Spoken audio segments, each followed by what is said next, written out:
المؤسسة اللي تأسست في 2007.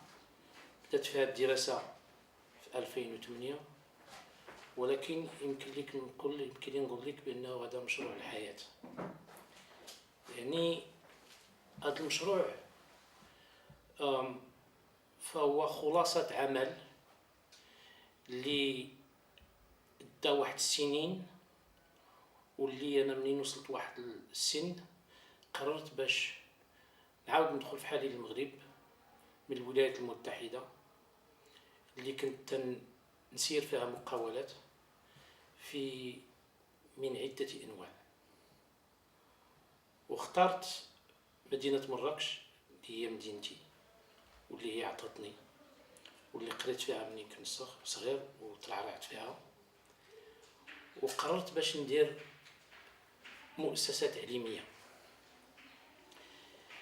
لأنه أنا كنعتبر توصل واحد الوقيته في الحياة نتاع الإنسان اللي تيخصو عاوتاني يعطي ويرد للمجتمع داكشي اللي عطاه، ويساعد هاد الأجيال الجديدة في التطوير ويشاركهم ويساهمهم في التجارب ديالهم. فمن بدينا مؤسسة الربيع اللي بالفرنسية هي لي برينتون، ولي برينتون معنيتها الأطفال والمستقبل. فاش دخلنا لهذه المؤسسة قررنا بأنه كونتريرمون لاش تيقولوا الناس، بأنه تيقولوا البعض ماشي الناس، الحمد لله ماشي كل شيء، تيقول لك بأن كاين مشاكل في التعليم المغربي. فالتعليم عندنا في هذه البلاد عنده كل شيء باش ينجح.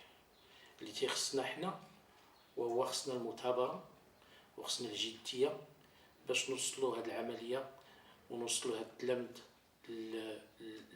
المحل فين غادي يوصلوا باش يساعدونا ننميو هذه البلاد. فمؤسسة الربيع تحتوي على التعليم الأولي لا ماتيرنيل ولا البريسكولير، وفيها التعليم الابتدائي، وفيها التعليم الثانوي التأهيلي والإعدادي. فمنين جينا ما حتى تنجيو وكنتعلموا حتى حنا ومع واحد المجموعة نتاع لي كونسيي بيداغوجيك اللي كيحاولوا يسيروا معنا هذه المؤسسة، لأنه ما نكذبش عليك ما كنسيرهاش غير بوحدي. يعني كاين واحد الكوميتي اللي كنتجمعوا وهو اللي تيقرر، وانا منهم وتنصمت لهم. بيان سور انا هو المدير، انا هو المؤسس، ولكن هذا ماشي تعني انا هو المسير الوحيد. فهذا عمل تشاركي فيه مؤطرين، فيه الكونسيي، وفيه اساتذه. فالموديل اللي اخترت مؤسسة الربيع وهو موديل اللي بازي على لا فورماسيون. يعني دائما تنحاولوا ناخذوا اساتذه ونسيروهم ونمشي معهم في التكوين، ونخلقوا واحد الجو في المؤسسه للتلاميذ اللي كي يساعدهم باش يقراو و او ميم طون تيتعلموا بزاف المسائل والانشطه الثقافيه والانشطه المدرسيه. فمثلا السنه المقبله غادي ندخلوا في البروغرام تاعنا في المقرر. هذا العام درنا واحد التجربه نتاع الصروبان ولا بالانجليزيه الاباكوس، وهي طريقه تخالفوا عليها الناس فينا والاوريجين تاعها. كاين اللي تيقول في الهند، كاين اللي تيقول في الشينوا، كاين اللي تيقول في الجابون، ولكن الصربان هي ديك الآلة اللي كتساعد التلميذ، تتسمى آلة حاسبة اللي كتساعد التلميذ باش يركز. فهاد الصربان منين لقينا بأنه كاين منافع كثيرة، قررنا العام الجاي باش نديروا التلاميذ تاعنا مجانا وندخلوه في البروغرام، لأنه تعلموا تيساعدهم على الحساب، تيساعدهم على التركيز، تيساعدهم في مواد كثيرة. كما قلت لك الموديل ديالنا في المؤسسة ولو سلوغون ديالنا هو انوفاسيون دون ليدوكاسيون اي روتور او سورس. اشنو هي معنيه روتور او سورس؟ ولينوفاسيون دون ليديكاسيون.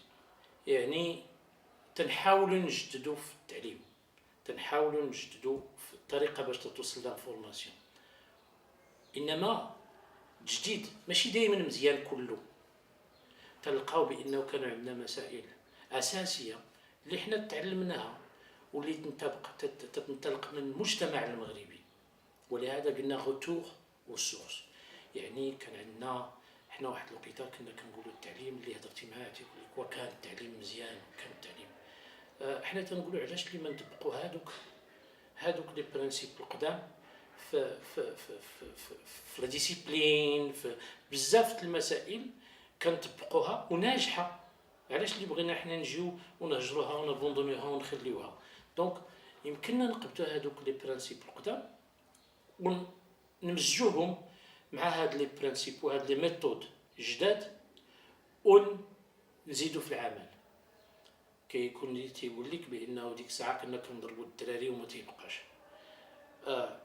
حنا ضد العنف بكل انواعه في التعليم، ولكن شويه تاع الزيار كما تنقولوا حنا في البلاد عندنا هنا، شويه تاع الزيار، شويه تاع لو سويفي فريمون. يعني اش درنا؟ خدينا هذيك الطريقه اللي كان شويه عنيفه من القديم وقلبناها، حضرناها شي شويه بلو سويفي.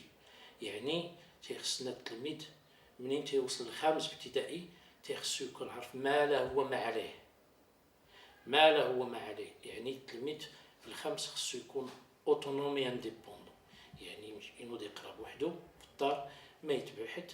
بيان سور تيكون محتاج للمساعده، فتيولي الاب الا مشى معنا في البروغرام، ولا الام ولا الوالي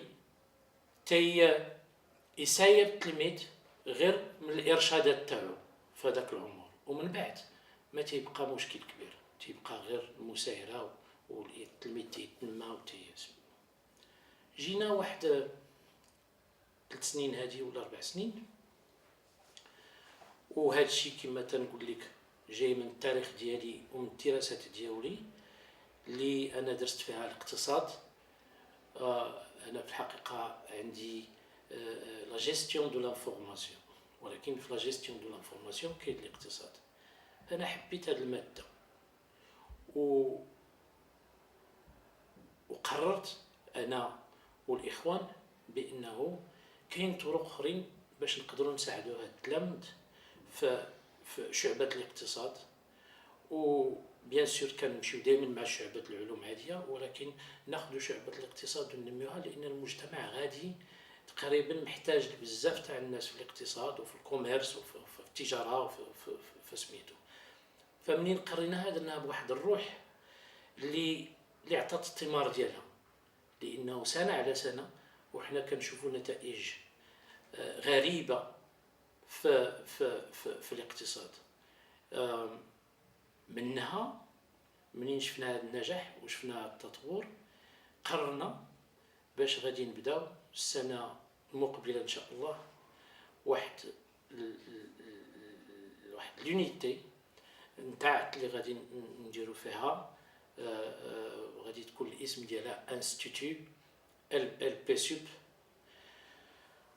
هاد الانستيتو غادي يكون مكلف بلي كلاس بريبا، يعني الاقسام التحضيريه. وهاد الاقسام التحضيريه علاش حنا اخترنا بالضبط الاقسام التحضيريه؟ لانه كيعبروا على الجوده، تيعبروا على المثابره، تيعبروا على